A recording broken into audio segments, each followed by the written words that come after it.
bi nga xamee ne régime bi falu nañu les premiers mots de Ousmane Sonko l'un des premiers bokk moo koy noonu jëm na ci li nga xam ne mooy le secteur de la presse il avait parlé peut-être de leur relation avec la fiscalité avec l'État li nga xam ne amel na ko nit ñi mais ñu dem ba ci biir ñëw indi volonté boo xam ne leen tax a jóg mooy assainir cette profession ñun ñu mel na ñun bi ñu ko déggee ñu jàppoon ne xëy na dañoo bëgg a seppi ñi nga xam ne defuñu seen liggéey ni mu waree maanaam ñi nga xam ne xëy na dañ ñoo jox comme ni ñu koy waxee mais d'après ce qu'on a vu hier mu nekk ay liste bu ñu benn liste bu ñu publié ñi nga xam ne jàpp nañ ñoo nekk tey jii nii en conformité ak ñoo xam ne xëy na seen liggéey teguñ ko ci yoon yëf yi nag jur na coow parce que am na ay médias yoo xam ne bi ñu leen tuddulee kaddu yi bëri na lool yow nga nekk ci milieu bi depuis de nombreuses années di gis di xam bi nga gisee liste bi démb ban réaction nga njëkk a am. non ay reetaana ma njëkk a jàpp parce que c'est un processus qui continue xam nga.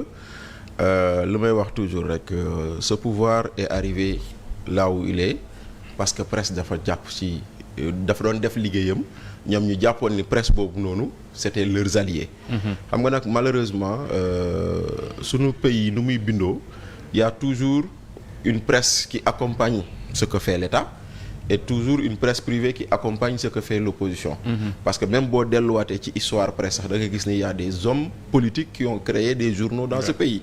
Donc am disons collaboration ou am proximité entre presse privée ak opposition du lu bees ce n'est pas arrivé avec Pastef c'était avant comme ça. Mais chaque fois que les gens arrivent au pouvoir dañuy jàpp ni presse bi leen accompagné woon ba ñu egg si au pouvoir dañoo war a continuer di leen accompagner et c'est là où viennent les conflits les contentieux entre médias et pouvoir. Donc aujourd'hui ñi ñoom dañoo sukkandiku ci démocratie sukkandiku ci presse ba am les leviers de commande tey jii ñu jàpp ni kenn waru see def kenn waru see kii nu mu tuddati bénéficier donc tout ce qu'il faut faire il faut nous accompagner ou bien baaxoo leen parce que boo xoolee liste bu ñu génnee dama ko doon wax di ko reetaan j'ai appelé mon ami Ousseynou Baldé tey ce matin dama ko ma ne ko boy il paraît que Amadou Ba mooy le directeur de publication de l'AS cherche un dur pub parce que yow amoo 7 ans d'expérience mu reetaan mais Ousseynou Baldé a 2 fois 7 ans d'expérience parce que Ousseynou Baldé il est dans la presse depuis au moins 18 ans. Pour le dire pub c'est 10 ans qu'ils ont demandé. Non, pour le dire pub c'est 10 ans qu'ils ont demandé, le red chef 7 ans. Mais Ousseynou Baldé a 18 ans de présence dans la presse. jamono yi Walf Grand Place ba ñuy ubbi Grand Place 2005.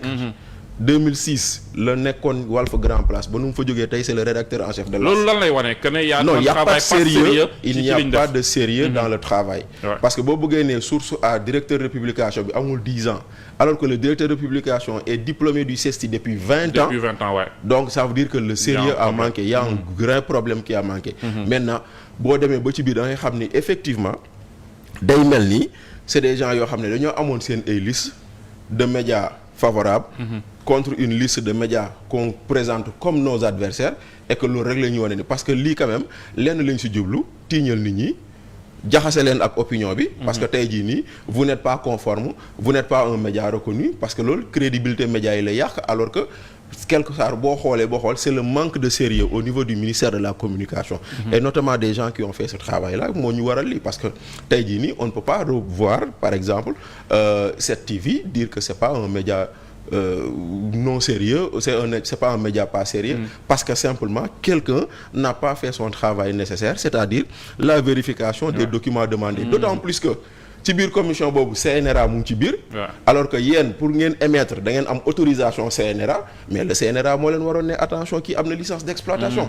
Donc quelque part day wane un manque de sérieux dans le travail et l'autre également day wane ni il y a des visées politiciennes dans cette démarche. Au-delà du manque de sérieux ndax dañ ci gis une volonté maanaam entre la volonté de régulation bi ñu wan ak aussi une stratégie de musellement bi nga xam ne am na ñu ko dénoncer. gis nga fan ngay juste teg bu ci nekk. gis nga l'assainissement des médias. Acteurs médiatiques yi ñoo ko njëkk a demandé. Et c'est pas aujourd'hui. Ça c'est vrai. Donc l'assainissement des médias moo indi ñu am un code de la presse boo xam ne pratiquement lu ëpp lu ñu ci bind demoon nañ ba benn jamono ñu naan non les délits de presse on doit les déprisonnaliser. mu juróom coow ba finalement les journalistes ont dit bon écoutez dès l'instant que yeneen segments yi ñu ngi jàpp ni ñun on veut se mettre au-dessus des lois or c'est la pratique aujourd'hui dans le monde qui veut que les délits de presse ay amende nañ la ci teg kon nañ ko fi bàyyi pour calmer les gens.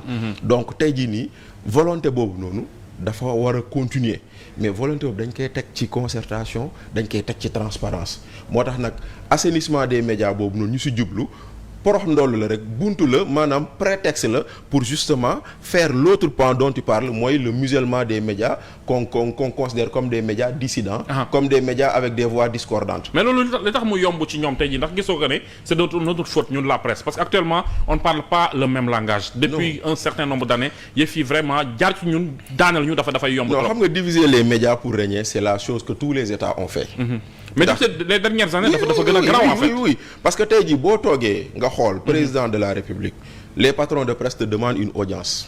bind la bindaat la bindati la tontu woo leen tu reçois les jeunes reporters. Mais li may wax sama jeune frère yi naan leen jeune reporter c'est un salarié. Dans une entreprise. Donc si bu ñu tëjee entreprise de presse yow amatoo salaire. C'est vrai. Kon normalement kay celui qui te permet de vivre d'entretenir ta famille booy jàppale kay xanaa ko nga waroon gën a jàppale. Mais aujourd'hui c'est les jeunes reporters daf mel ni dañ leen di utiliser pour ñu dal ci kaw patron de presse yi parce que boo xoolee seen communiqué bi les jeunes reporters saluent la démarche de l'État mais c'est pas une question de saluer. Parce que c'est une démarche qui vise à tuer des médias. Ben si on tue des médias 7TV tey dégg naa seen directrice mu ne y a à peu près une centaine d'employés. tëj nañ ko c'est centaines de personnes au chômage. Donc tey jii nii il faut savoir trouver le juste milieu moo tax quelque part les journalistes effectivement on est passé par eux pour s'attaquer à d'autres journalistes. xam nga wax nga ko les régimes noonu lañ mës a procéder. Oui mën nañ ko comprendre. parce que xëy na ñoom li ne seen bopp ñoo ko xam. mais je veux dire nous dans la presse. Quand un confrère toog ci benn plateau di attaquer benn groupe de presse di tudd ay tour même du fekk du këram tey sax jëm na ci loolu. waaw mais effectivement c'est ça foofu la gën a loolu moo bees en fait. jamono ji c'est-à-dire que loolu mooy lu bees xam nga tey ñun dañ daan wax ñun suñu jamono quand on était dans la presse écrite suñu jamono il y a peut-être 18 ans ci ginnaaw 10 ans ñun bu par exemple bu kenn bindoon ci Mamadou Awa Ndiaye lu dul dëgg boo demee seeti sa beneen confrère pour rétablir la vérité kooku dal naan demal fa ñu la bindaloon ñu tontul la foofu am nga droit de réponse am nga mise au point am nga précision tout mais tey dañuy bindal Mamadou Awa mu dem xool keneen kooku ne diw lu mu wax du dëgg. Alors que ñun dañ doon éviter. di wax suñuy morom confrère li nga def baaxul. malheureusement foofu lañ toll. Maintenant aujourd'hui quand on critique les médias c'est les journalistes eux-mêmes qui critiquent les journalistes.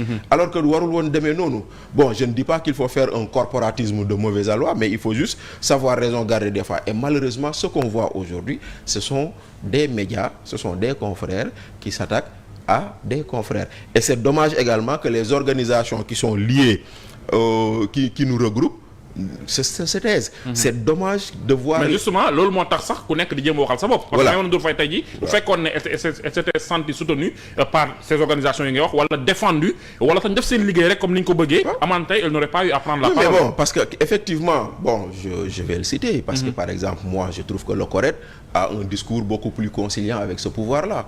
Alors que bu ngeen fàttali ko ci jamono il y a 1 an ci ginnaaw 2 ans jàpp nañ fi suñu confrère Pape Alé Niang.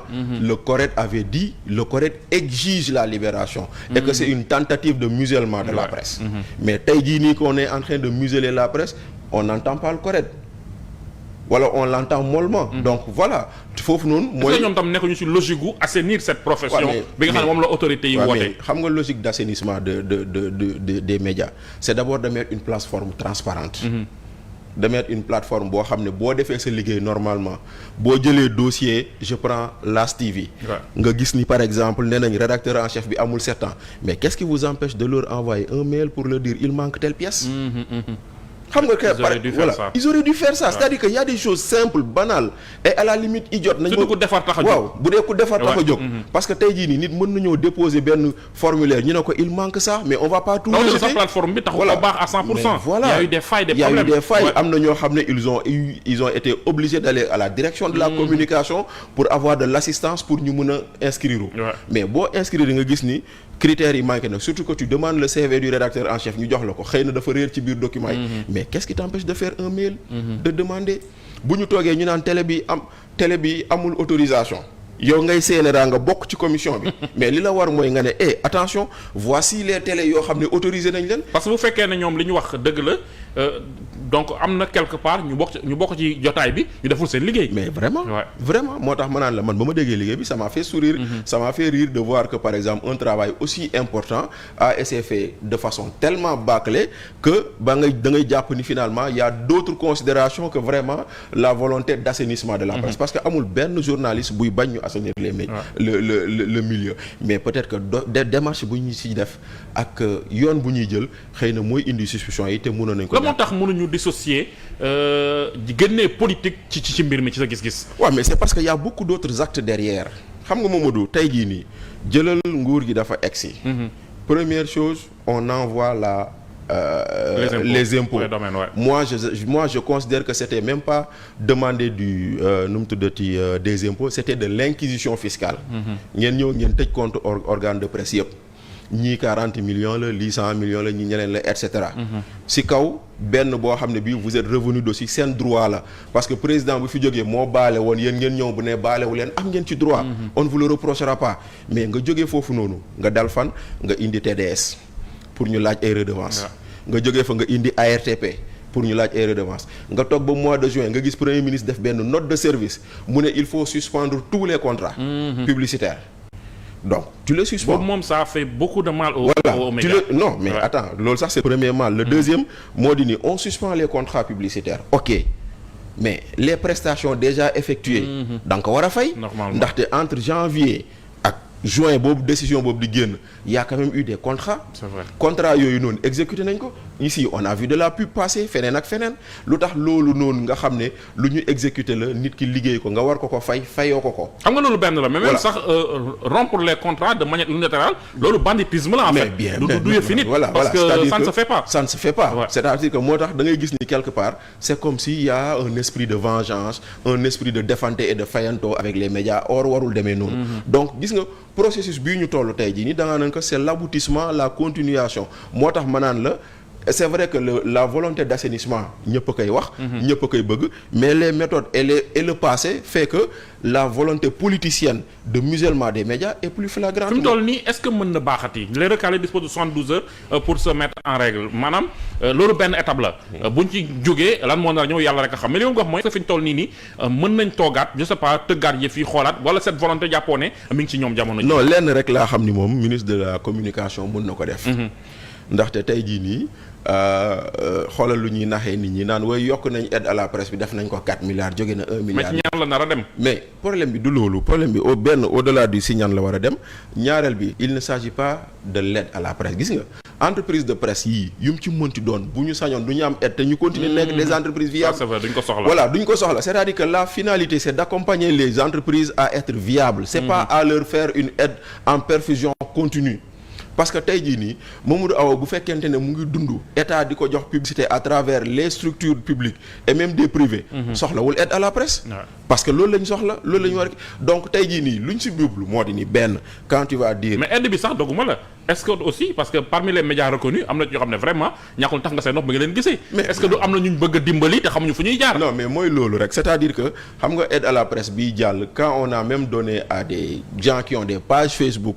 alors que ñoo xam ne ñi dañoo yor des groupes de presse joxuñu leen. wala ñu jox leen des. j'ai vu des médias yoo xam ne amuñu benn employé benn nit la bu toog këram di def lu ko neex. exactement kooku ñu reconnaître ko ak yooyu noonu donc mooy loolu rek c'est-à-dire aujourd'hui cette démarche du ministre de la communication comme je dis c'est une démarche pour identifier les médias du projet et les médias qui ne sont pas dans le projet. loolu lañ ci jublu woon jéem a jaxase xel yi nit ñi xam nga en réalité comme on dit des fois la démarche populiste c'est de toujours venir créer des problèmes et non de régler. C'est-à-dire que toujours être dans la tension permanente, être toujours dans des situations de conflit. Le mal c'est l'autre. Voilà, le mal c'est l'autre. Parce que aujourd'hui, les gens, ils ne voient pas que aujourd'hui groupe bu mel nii 3M nga xam ne moom moo nekk 7TV. dafa am këyitam yëpp. Qu'est-ce que les gens vont dire? Allez dire à Maïmouna de régulariser 72 heures. Alors que problème bi du régulariser dañoo yàq deram. dañoo yàq deram 7TV. Voilà loolu kenn mënu ko defaraat. c'est-à-dire que aujourd'hui le même mal... si après il venait à dire ça va on laisse passer. mais causé nañ ñu benn tort boo xam ne mënuñ ko il y a un préjudice boo xam ne am na ba pare. c'est un préjudice boo xam ne c'est quoi c'est de dire kii nga xam ne 2018 2017 ba tey mu ngi xëy di daanu di jóg di dem di loolu tey jii nii nit taxaw na naan koy non yow tu exploites illégalement une fréquence alors que nit ki toutes les procédures fu mu war a jaar pour am fréquence jaar na fa te am na ko donc gis nga préjudice boobu noonu. imaginez aujourd'hui énergie bi mu ci consacré Madiambal Diagne a un journal qui existe depuis 2003. depuis 20 ans. depuis 21 ans aujourd'hui nga mën a taxaw nga ne ko ce journal là t'es pas reconnu. Bougane Gueye Dany Zik FM depuis presque 15 ans ñu ne tu n'es pas reconnu nga jógee ko foofu noonu nga xool le journal L'As a produit 4 directeurs de publication. boo demee l'info Mbaye Thiandoum c'est un ancien du journal L'As. Daouda Thiam c'est un ancien du journal L'As. Cheikh Mbacké Guissé c'est un ancien du journal L'As. Cheikh Oumar Ndaw Les Échos c'est un ancien du journal L'As. ñii ñëpp le journal qui les a produits ba ñu toll fii tey ba ñoom ñu mën a nekk ay directeurs de publication nga ne ce journal là n'est pas reconnu. le rédacteur en chef de ce journal qui a au moins 18 ans de présence ndaxte man ak Ousseynou Baldé bokk nañ reportage mu nekk Grand Place man ma nekk Populaire ñu ne non kooku noonu il n'a pas 7 ans de métier.